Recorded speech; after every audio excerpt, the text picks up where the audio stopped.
In the next edition of It's About Money, my guest will be Melissa Boyack, and she is the founder and CEO of Opal and Twig.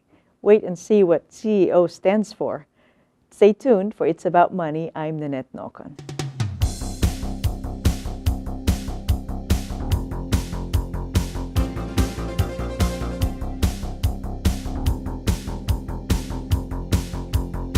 Hello and welcome to another edition of It's About Money. I'm Nannette Nocon and thank you for joining us. My guest is Melissa Boyack and she is the CEO of Opal and Twig.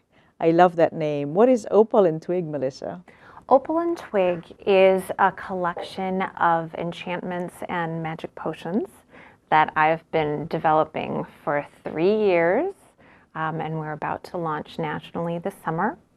And Opal and Twig specifically are a adventurous and mysterious twin sister and brother with a wonderful story and tales of enchantment and adventure. And the magic potions and enchantments in our collection come from their travels and the people that they have met along the way. Cool.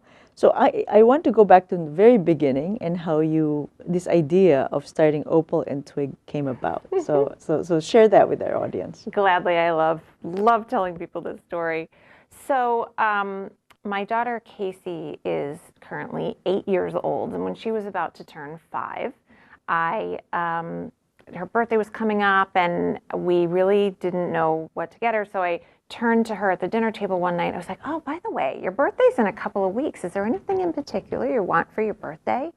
And it was hilarious. It was like she'd rehearsed it. She turns to me really straight-faced and says, "I want magic potions and special powers."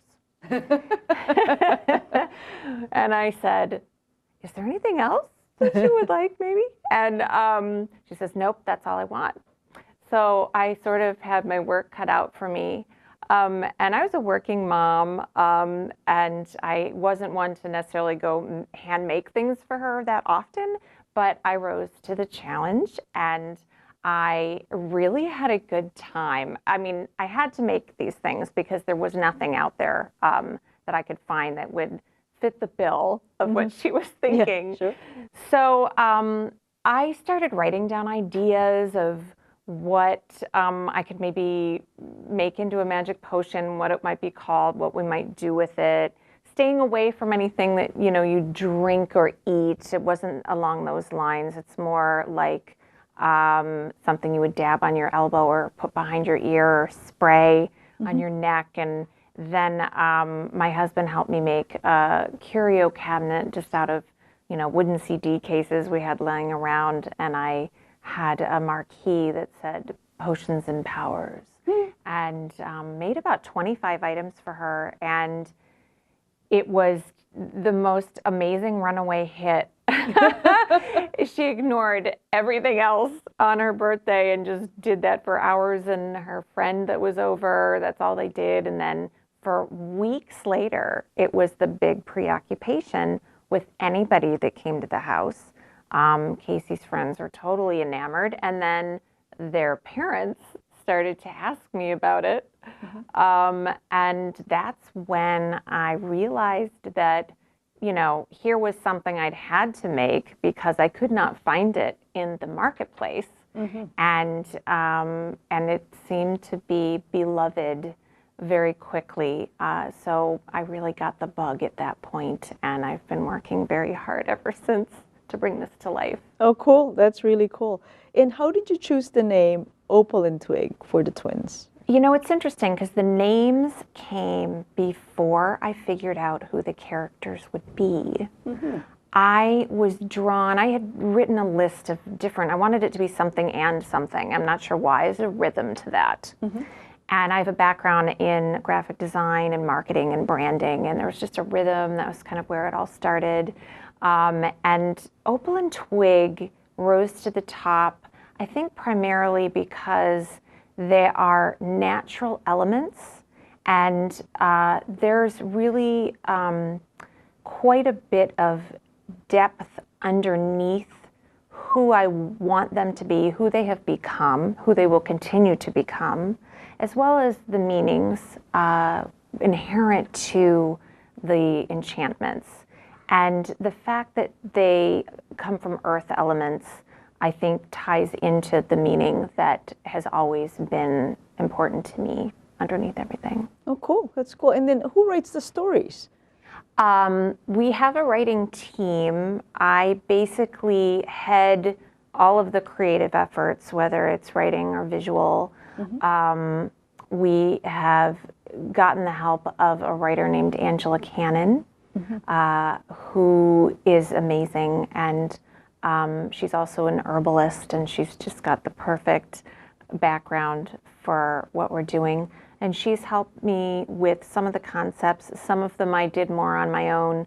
So she would write originally and then I would edit, or in some cases I was really sort of writing things on my own, and she was just giving me her feedback. And then my partner Sarah Bumby has contributed, and many other volunteer editors as well. Very nice. That's great. So you are the CEO, but the E stands for something else. So tell us about what your title is. I am the Chief Enchantment Officer. Cool.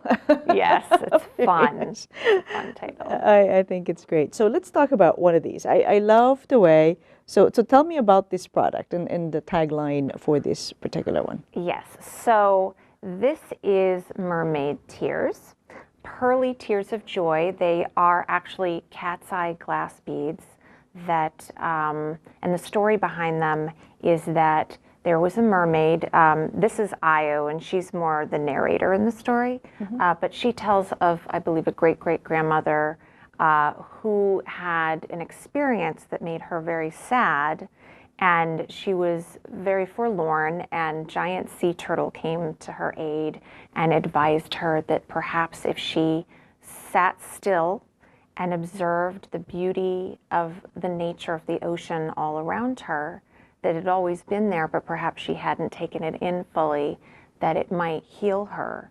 And this is what happened, and she was so enamored and awestruck by the beauty of the ocean that she cried tears of joy that turned to pearls. And now when you take one of these and you give it to someone who's feeling sad,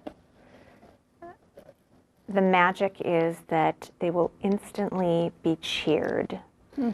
So I will give one to you. You don't seem to be sad, but it can't hurt. Okay. There you go. All right.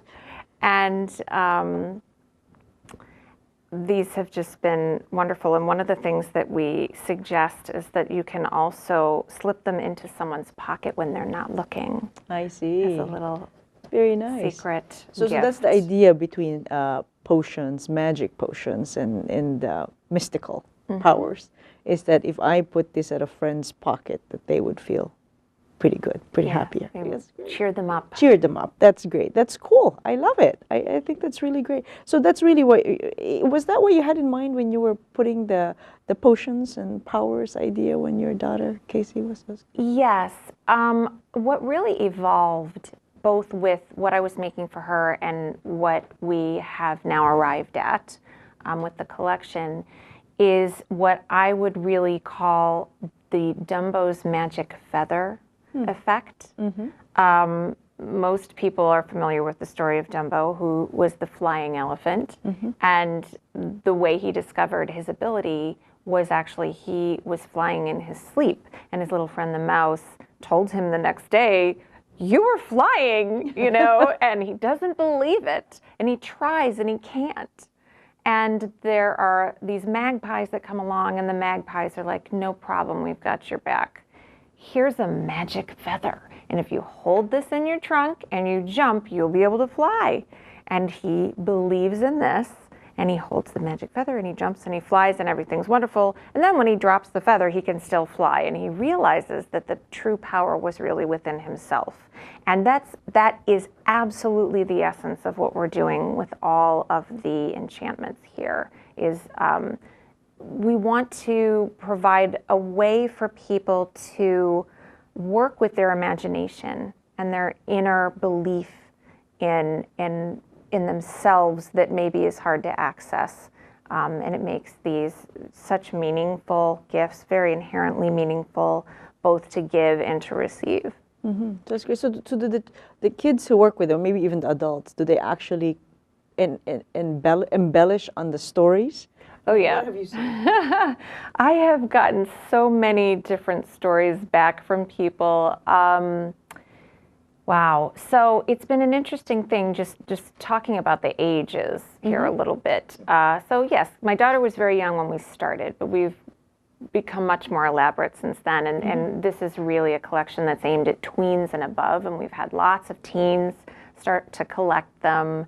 And we've had adults actually giving them to, a woman giving something to her sister or her girlfriend, and also business gifts. The Miracle Listening Serum in particular has been bought out by a leadership coach that gives these at all of his talks and gives them to all of his business associates and talks about the importance of listening in all things, and especially leadership in his case. So it's really evolved to be more universal. And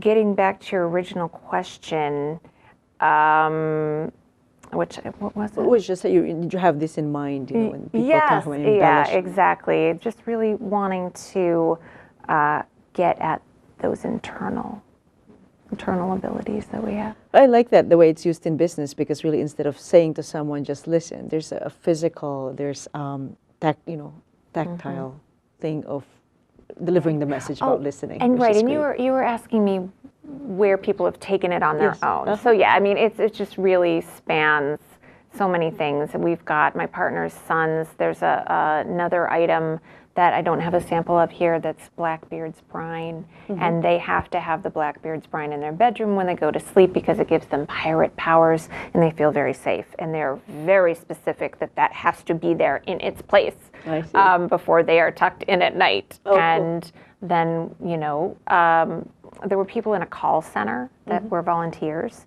that were given Miracle Listening Serum. And people make up their own stories, and that's something we're going to be encouraging more and more as we develop our website further and make it interactive and so forth. Very nice, very nice. I think it's cool, the packaging of it, the drawing. So you hired somebody to make up to draw and come up with the box. Right. labels and- So I've art directed all of this. I hired an illustration assistant. Her name is Samantha Zappa. She's a very talented young woman. I created the troll myself originally, and I was working on trying to create some of the other illustrations, and it was very time consuming, and she's just amazing. So it's been it's just tremendously helpful to have her, and we collaborate, and she does the drawings and we tweak things, and then I colorize them. And I also have a packaging designer that's helped me with the layout of these boxes, and I'm just thrilled myself at how it's all turning out. Well, I think it's such a well-developed product, and so that's why I wanted to talk to you about it. Over 3 years, you've really built it very nicely, so professionally done. So tell me about the troll. It's a troll sweat. Troll sweat. What does it do? This always gets a laugh. This one and the goblin snot. Yes, I've got to talk about the goblin snot. The humor Yes. factors. So troll sweat is what you use when you're going to do hard work and you need a little gumption. So you will, this comes in a roll-on bottle, and you just dab a little bit on your elbows, and it's miraculous. All of a sudden, you're ready to go. You're ready to work hard. Very nice. We worked so hard to get this right, to distill it properly so that you know that it's authentic. Yes. However, it is not offensive. Yes, I can see. It's not exactly fragrant, but it's not Right, offensive. exactly. Yes, It's okay. not going to scare anybody. Yeah, like, oh man, you stink. Go Right, home. exactly. It's It's really not bad at all. Yeah, it's not bad at all, but it's just the idea of giving you some extra energy to do the hard work. Exactly. And I forgot to mention earlier, there's a storybook inside each box that in almost every case explains where Opal and Twig got the particular potion or enchantment that is enclosed. And we're so proud of these stories and the humor and the meaning in them. Oh, very nice, very nice. We're going to take a quick break. Thank you, Melissa. My guest is Melissa Boyack, and she's the CEO of Opal and Twig, and we'll be right back.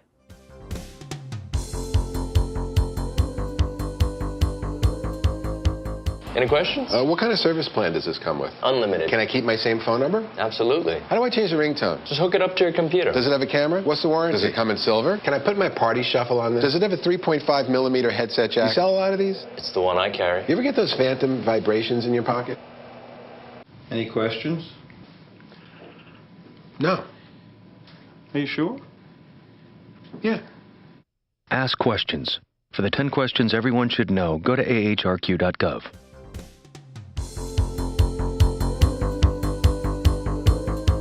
And we're back. My guest is Melissa Boyack, and she's the CEO, Chief Enchantment Officer for Opal and Twig. I'm Nannette Nocon. Thanks for joining us. So thanks again, Melissa, for being here. My pleasure. Thank you. So tell me about, you started this when your daughter was 5, and it's the interest of the mothers, of the parents, and got it going. It's a lot of enchantment from the children. So how much capital did it take? I mean, these are professional-looking boxes, and I mean, how much capital does it take to do all this? I mean, did you have to specifically save to do it, or did you raise capital? How did you? The funny thing is, I didn't really have an opportunity to save very far in advance because it just happened. The spark was there, and I had no idea I would be starting a gift business until I did it, you know? Sure. And I did my best. I would try to sock away some funds from my graphic design work and whatnot. And as with all startups, there's a multi-tiered story to how the funding has been coming along and where we're going with it. So this started really as a kitchen table business, and I was assembling everything on my own. The boxes looked very different. They were craft boxes, and I was stamping the tops of them and putting purple ribbon on them and had labels, little square labels printed that I would adhere to the front. And it looked great, but it was very much a handmade thing. And all the sales I was explaining to you before came from that round, and that was what we call our Microtest Market. And that was about a year ago. And at that point, it took me about $30,000 of my own money in order to make that all come together, and a lot of that was research. There's a big learning curve, but it was well worth it. And then what was so interesting was the response was so strong at that point that, and I had started working with my business partner just a couple months before that launch really happened, that micro launch. We realized that there was a lot more depth to be mined to the brand, and B, we were really going to be hard pressed to fulfill demand the way we were going about things at the time, which was a happy problem to have. So we basically put things on ice more or less in terms of the first run of handmade items, and that is what we've been doing since then, is developing this version of everything with the increased artwork, the enhanced artwork. We are prepared for now mass production. Sarah, her happy, friendly, funny title is Chief Potion Producer. Ah, okay. She's in charge of all production. She's got a phenomenal background in that. She's got all of our suppliers lined up, ready to go as soon as we are ready to pull the trigger. So then this round then has taken about another $30,000 to get us to this point, and then we're expecting to require about $250,000 over the next year to get us produced in our first real significant launch and distributed all over the country. And those channels are opening up very nicely. All actually very recently, things have just been booming in terms of our potential and the relationships that we're forming. We're very excited. That's great, because you're talking to national distributors, to retail shops and stuff. Yes, we're very close to formal partnerships in that arena. And how did you make the connections? I mean, that requires a lot of thought, but also access to those people. And that's one of those things, and part of why this has taken 3 years is, you know, my learning curve. But also, I was not in the gift business in any way, shape, or form. So I was starting from scratch. And I actually spoke with people from SCORE, as one of the first places I went for help. Yes. I really set about making lists of everyone I knew and thinking of who might know something, somebody, even just 10 minutes of advice, just whatever I could glean, because I know a lot of wonderful, smart people, fortunately. And then we started making inroads. I went to the New York International Toy Fair for the first time 2 years ago, walked around by myself and just tried to say hello to people. Met a man named Richard Gottlieb, who was leading a panel discussion for newbies. A year later, Sarah and I went back to the toy show, and we met with a few more people, and we sat down with Richard Gottlieb, who was a fabulous internationally known consultant and speaker on the toy industry. Around about that time, we realized that we're really more of a gift, even though originally the aim was at tweens. We realized that this has a lot more legs than that. So we started to try to branch out and meet people and gift. And this year, just last week, we were at Toy Fair again. This time, we were working with Richard Gottlieb. We had several other people that have tangentially joined our team. And we were able to meet with an amazing number of professionals, and we were able to find people that bridge into the gift market. We have a fabulous PR person we're going to be working with, a couple of additional consultants in other areas, and we met with, I believe, 6 different sales and marketing managers, and the one that is our favorite is looking like the one that's gonna stick. We love all of them. They were all great, and it was just incredible, the positive feedback that we were getting. To the last person, people were just saying, wow, I'm so glad I met with you. This is so fresh. Yes. This is so different. Yes. This is gonna be big, you know? So it felt so wonderful after all our hard work. Oh, that's great. Are you journaling your experiences? You know, in the days of email, I think it sort of all ends up journaled. Yeah, I don't want to delete anything. Sure. So, and I've done a little bit of journaling, but it's also been sort of an obsession, so it's hard to take the time to sit down and do that. So then you also at one point mentioned to me that you had done some crowdfunding, right? How did that work for you? It worked okay. We were was maybe a little earlier in the process than it would have been had we done it at the best possible time. So we raised, I believe it was in the neighborhood of $3,000 with a very small audience. And what we found was that it is very important to get PR behind a crowdfunding campaign. We took that a little bit for granted. If we were to do it over again, I think we'd do really well. But we just weren't, you know, it was an experiment. And it was a good one. And the people that were supporting us at very high dollar levels relative to how crowdfunding donors usually operate. So they're very loyal, and we're tremendously grateful to their help. It helped us at a time when we needed it. Okay. So you're now at a level where you're going to be getting secure more capital, more funding, and like you mentioned, $250,000 to get into that. So how are you raising that money? Really, as with these things, typically we're starting with people we know. It is easier to have conversations with people that already understand your background and see you as having integrity and the kind of qualities that one looks for. And also they've been watching us grow. And everybody in that arena, certain friends and family, are very excited, and they keep getting a little more eager. Like, okay, where are you? Yeah, right. What do you have to tell me? And we also are working with a terrific guy named Jack Greco, who's local, and he owns a furniture.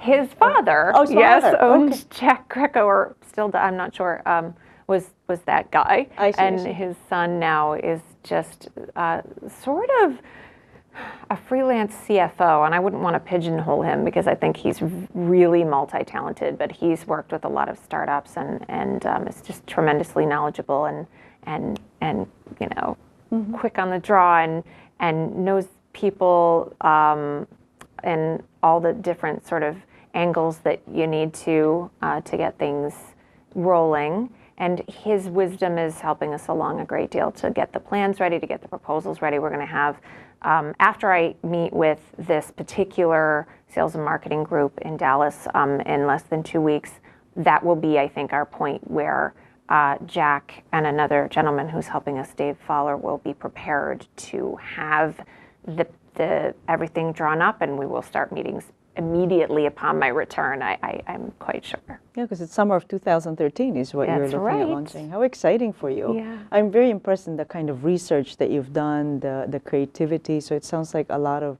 what it is a culmination of really your experiences and expertise, right? Thank you very much. Wonderful. So I want to know, what does Casey think about how about the progress of her desire to have for her 5th birthday? She's thrilled. She takes great pride and sort of a sense of ownership of the whole thing. We'll be on the phone. You know, I was in New York last week, and I'm telling her about the meetings that I'm having and how well things are going. And she says, you know, none of this would be happening if it weren't for me. If I had asked for something else for my birthday when I was 5, you wouldn't be doing this, would you, Mommy? Does she actually remember asking that question? Does she remember at that moment when she asked? I think she does. Yeah. She's got a good memory, and I also know she's been reminded of the story enough that it's stuck with her. So yeah, she's absolutely thrilled, and she likes to make up commercials that she'll have her dad film on his iPhone, and she makes posters for me, and she gets involved. She's my little apprentice. Yeah, sure. What a great thing to have at a young age get exposed to a new business, you know, to have that kind of mind and questioning, and, you know, what a great experience for her. I hope so. Giving her. I hope so. It's fantastic. So you're introducing the big launch is in summer 2013. What is your vision of what happens next? I have a pretty expansive vision for this. While as I was mentioning, this isn't something I ever predicted I'd be doing. I really see no reason to not try and succeed to the greatest level possible. And by success, I mean, of course, from a business perspective, I want to be a job creator. I want to collaborate with other creative people and creative business people and do something that everyone's going to be very satisfied being a part of. But moreover, I really take intense pride in the meaning behind all of this. And beyond the magic feather story, it's important to me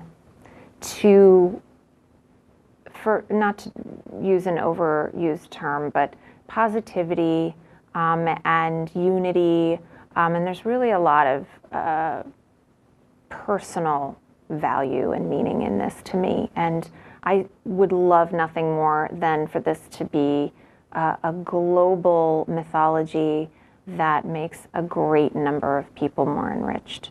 Yeah, I wish you very much success, because I think it's a wonderful concept, and I admire how you've put a lot of thought and work into it. Thank you so much. Yeah, thank you. And thank you, our guest, for joining us. It's About Money. My guest is Melissa Boyack, and she's the CEO of Opal and Twig. Until next time, I'm Nannette Nocon. Thanks for tuning in to today's show. If you have any questions for It's About Money, please email Nannette at nnocon@aol.com. This program was produced through Penfield Community Television in Penfield, New York.